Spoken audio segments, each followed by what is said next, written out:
Listen, it's so good to be with you guys today. Today is the 14th. We have our 9 o'clock and 10:30 services. Let me tell you what's coming up, okay? Next week is the last week of our soft opening phase. So next week on the 21st, you can come again at 9 and 10:30. And then the following week, March 28th, we have our grand opening service.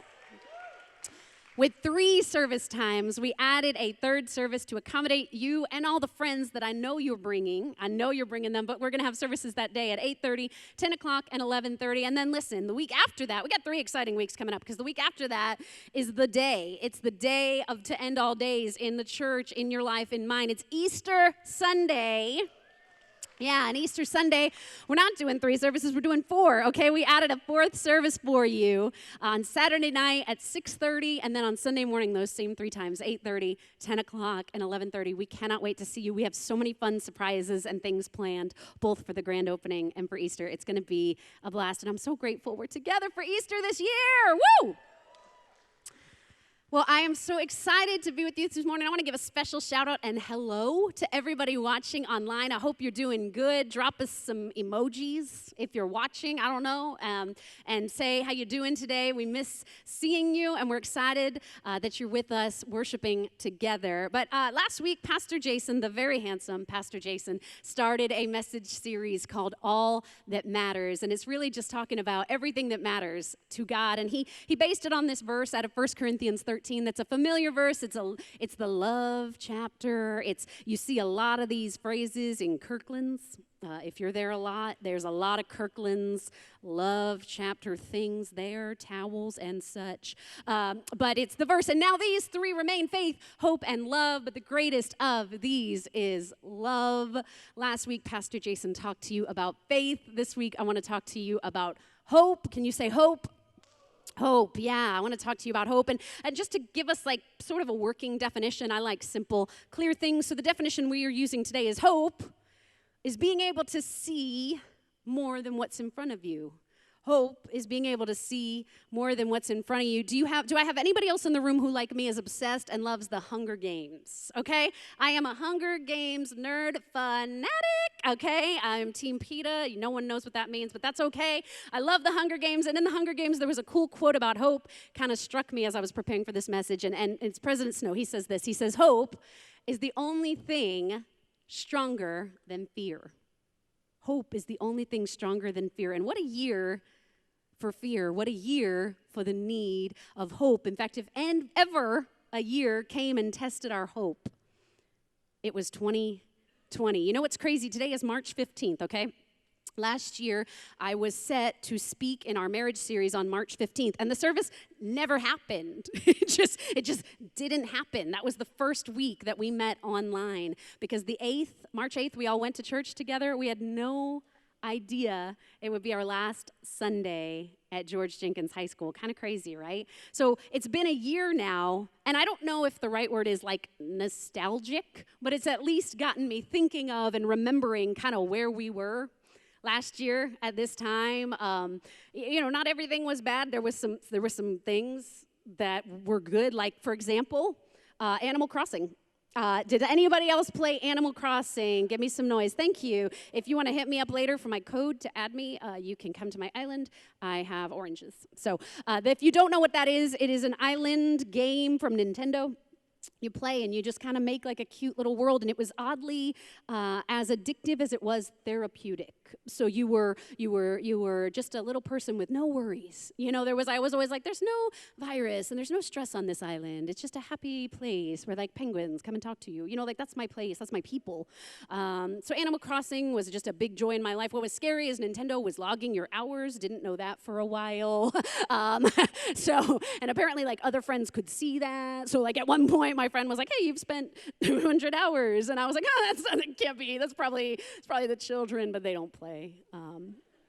They don't play it, so that's fine.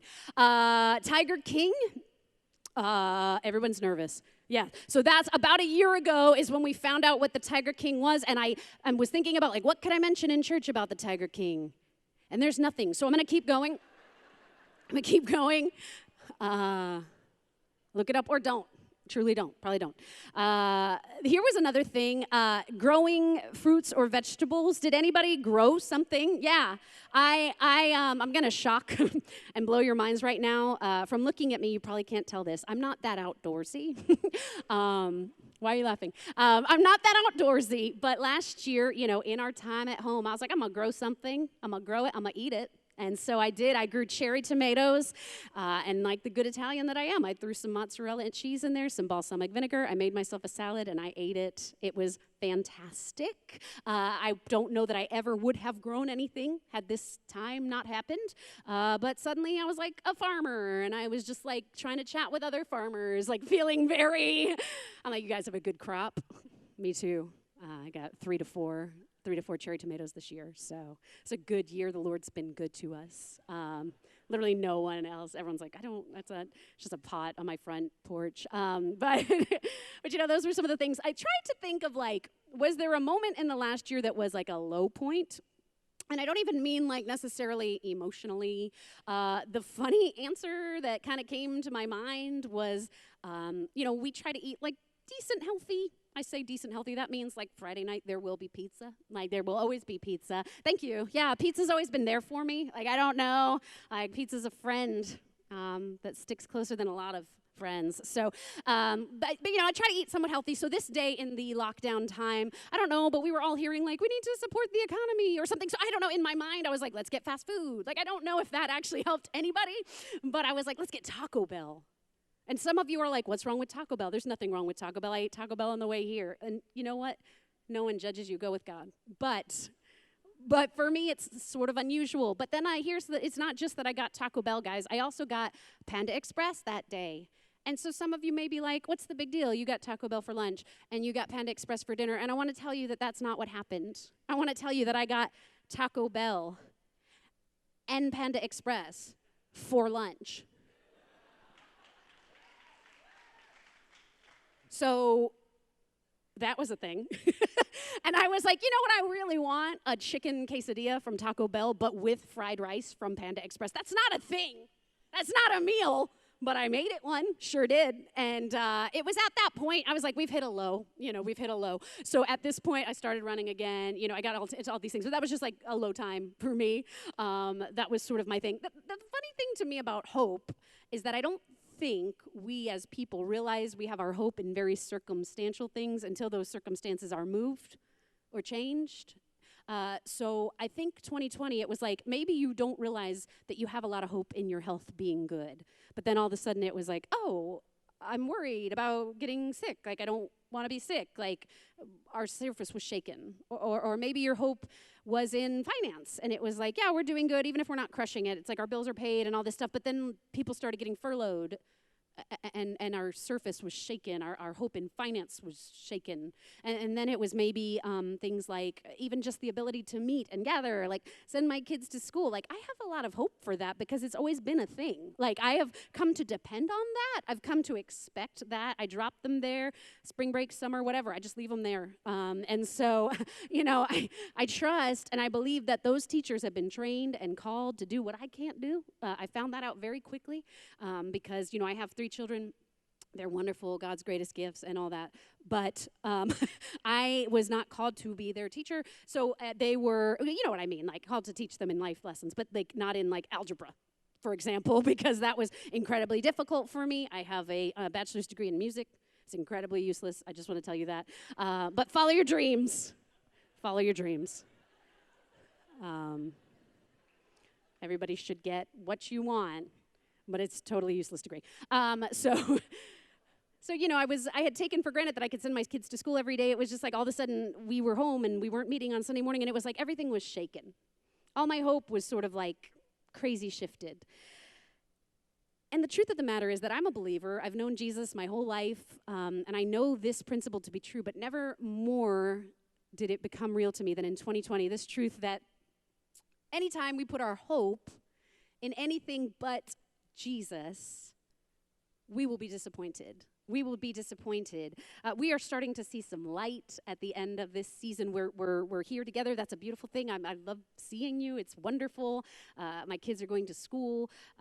They're doing sports, all those things. And yet I don't want to get to the place again where all my hope and all my foundation and all my stability is in my circumstance, because I know surely I will be disappointed should it come to that again. And the thing is that as believers, we never have to have our trust and our hope in anything but Jesus. And I'll tell you why. Maybe you're saying, well, what is the hope? Why is it that you're so hope-filled? The reason is that as a Christian, as a believer, I know that this earth is not it for me. I know that Jesus died and rose again so that I could go and be with him in heaven one day. And I know that no matter how bad it gets here, there's nothing, even death itself, that he hasn't already defeated. So even when it's dark, as a Christian, I go, I feel dark, I feel discouraged, but I know this world is not my home. Like the Bible, I love the verse in the Bible where it says, oh, death, where is your sting? You know, because Jesus took the keys to the grave, right? There's an awesome verse in 1 Thessalonians 4:14, it says this, brothers and sisters, we do not want you to be uninformed about those who sleep in death, so that you do not grieve like the rest of mankind who have no hope.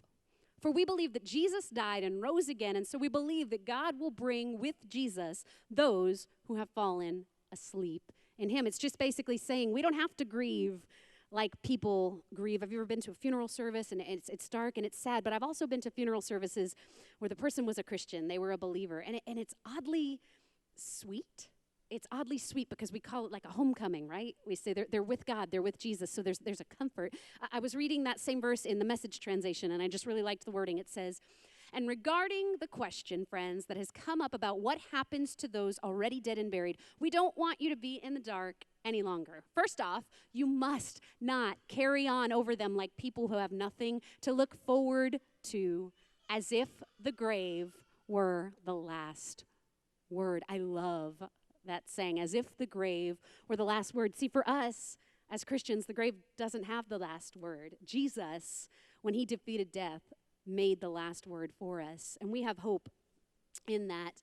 As I was preparing for this, I came across a story that really resonated on the topic of hope, and it's found in 2 Kings 4. I'm going to read it for you, but it's basically a story where you see two people come in contact with a need for hope and their different responses. So let's read it together.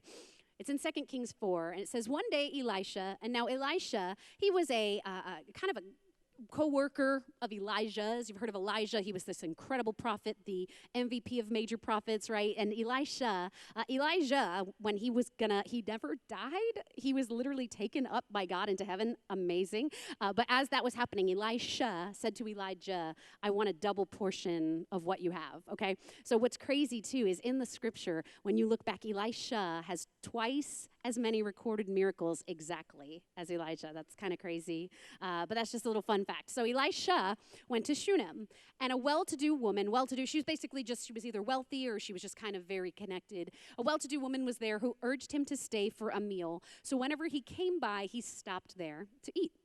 She opened her home. She said to her husband, I know that this man who often comes our way is a holy man of God. Let's make a small room on the roof and put in it a bed and a table and a chair and a lamp for him. Then he can stay there whenever he comes to us. If you've ever heard the term like prophet's room or prophet's quarters, this is the story that this comes from, okay?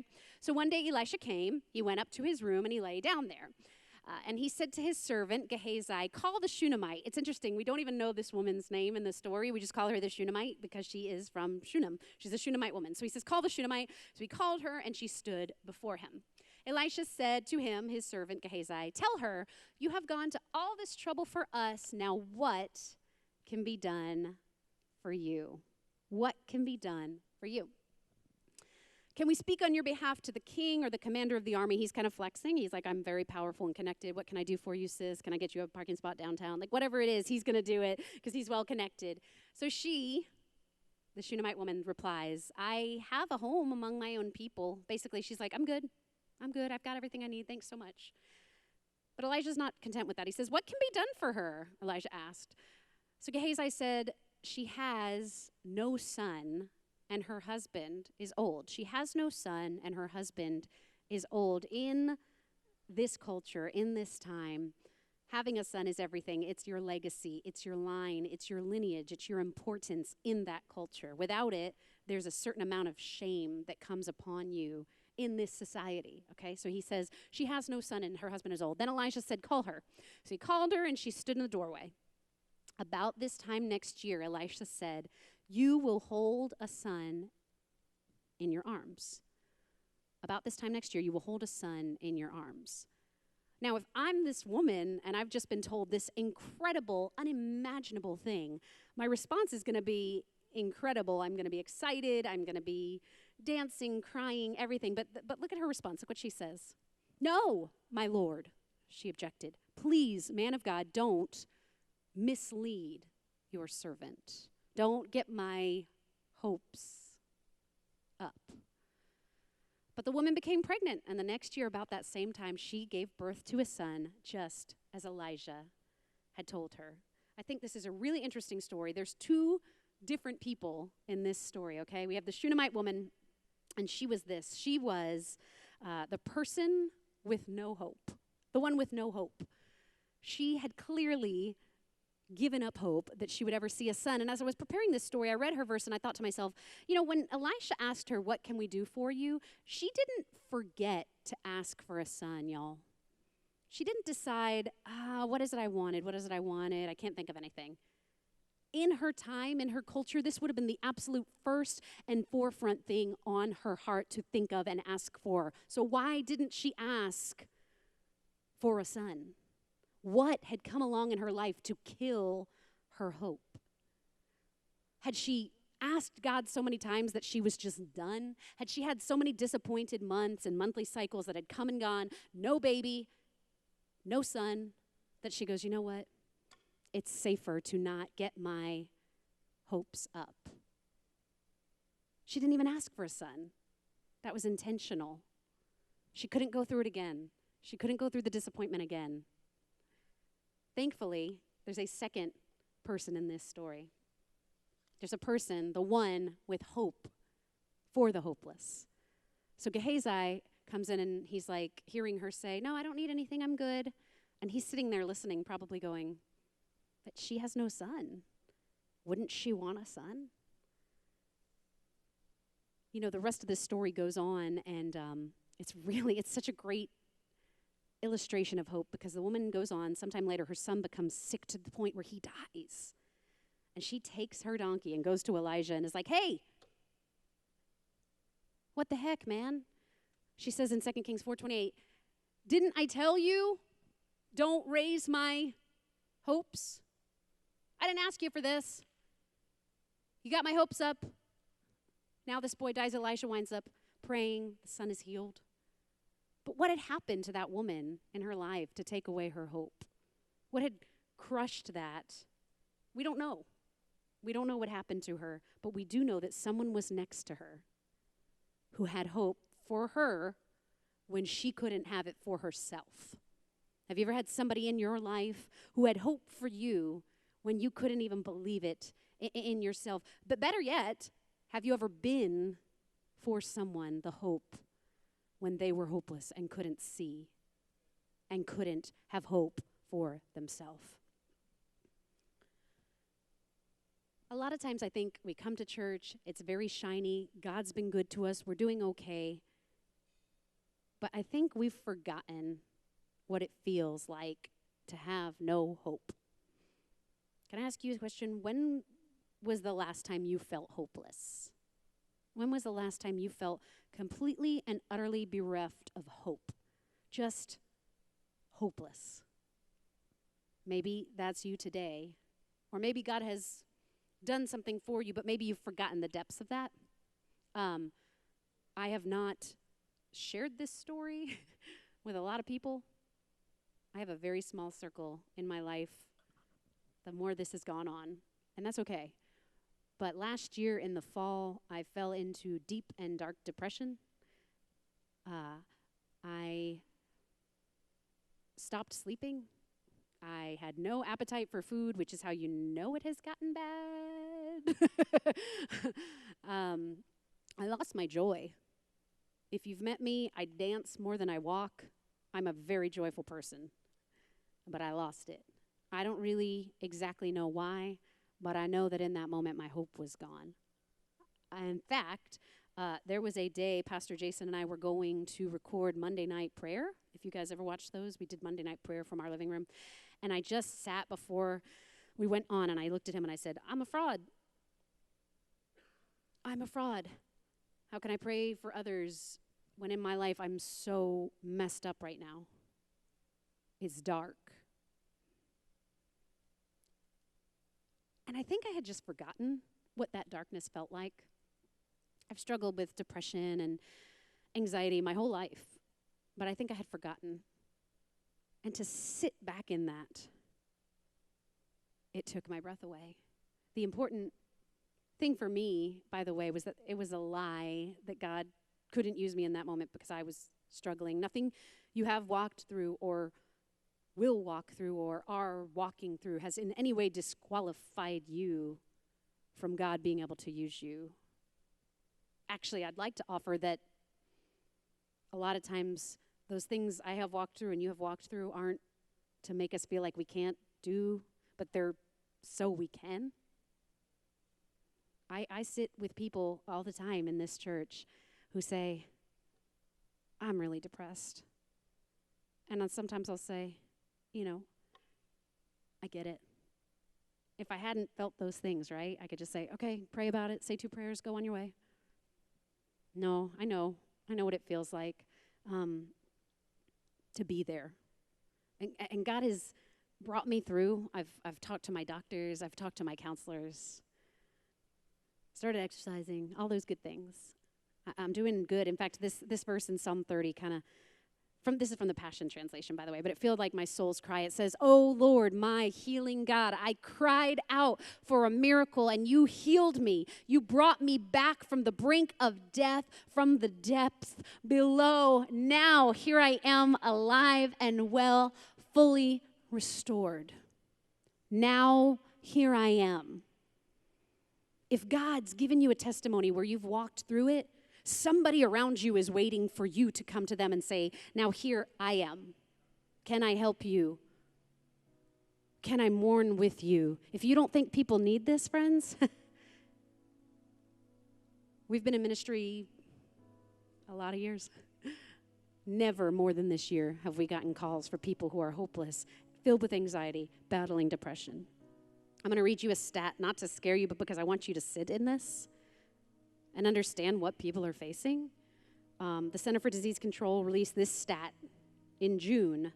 This is of 2020, obviously. They did a survey. More than 40% of those who responded reported symptoms of anxiety or depression or increased substance use in addition to other struggles. And get this, more than 10% said they had seriously considered suicide in the past 30 days. That was up from 4% in 2018. In 2020, it was 10%. Those numbers are going the wrong way. And what if it was somebody next to you? What if it was somebody you're working with? What if it's somebody in your home? What if it's somebody here at Access? What if it's somebody who's doing coffee with you? Once you have been able to say, I am fully restored, the world needs the light of God that shines inside of you. Remember that verse in 1 Thessalonians, the beginning? We don't grieve like the world, but the world is grieving. The world is grieving. The world is broken. And we're sitting here with the hope of Christ, the hope of eternity, the hope of eternal life. And what are we doing?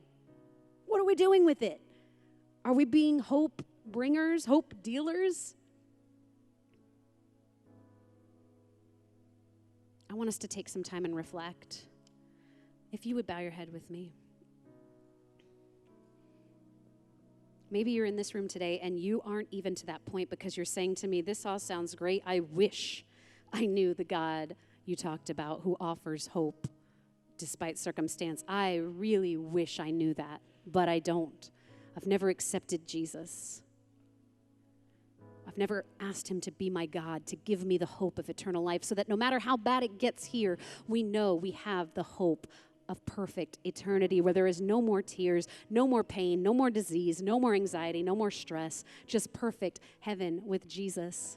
But you've never accepted him, so you don't know that plan Right now, I have amazing news. Today can be the first day that you invite God into your story and watch as he fills you with hope.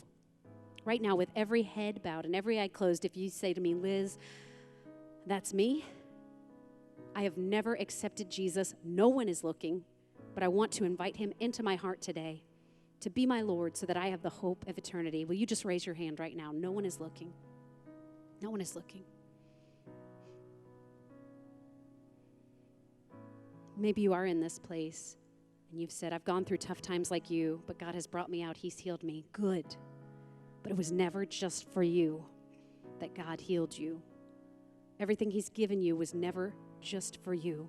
He needs you now to take this message to a dying, broken, hurting world. What will you say today? Will you say, here I am, fully restored. Now, God, use me. Use me to bring your hope. I'm signing up today to be your hope dealer to a hopeless world.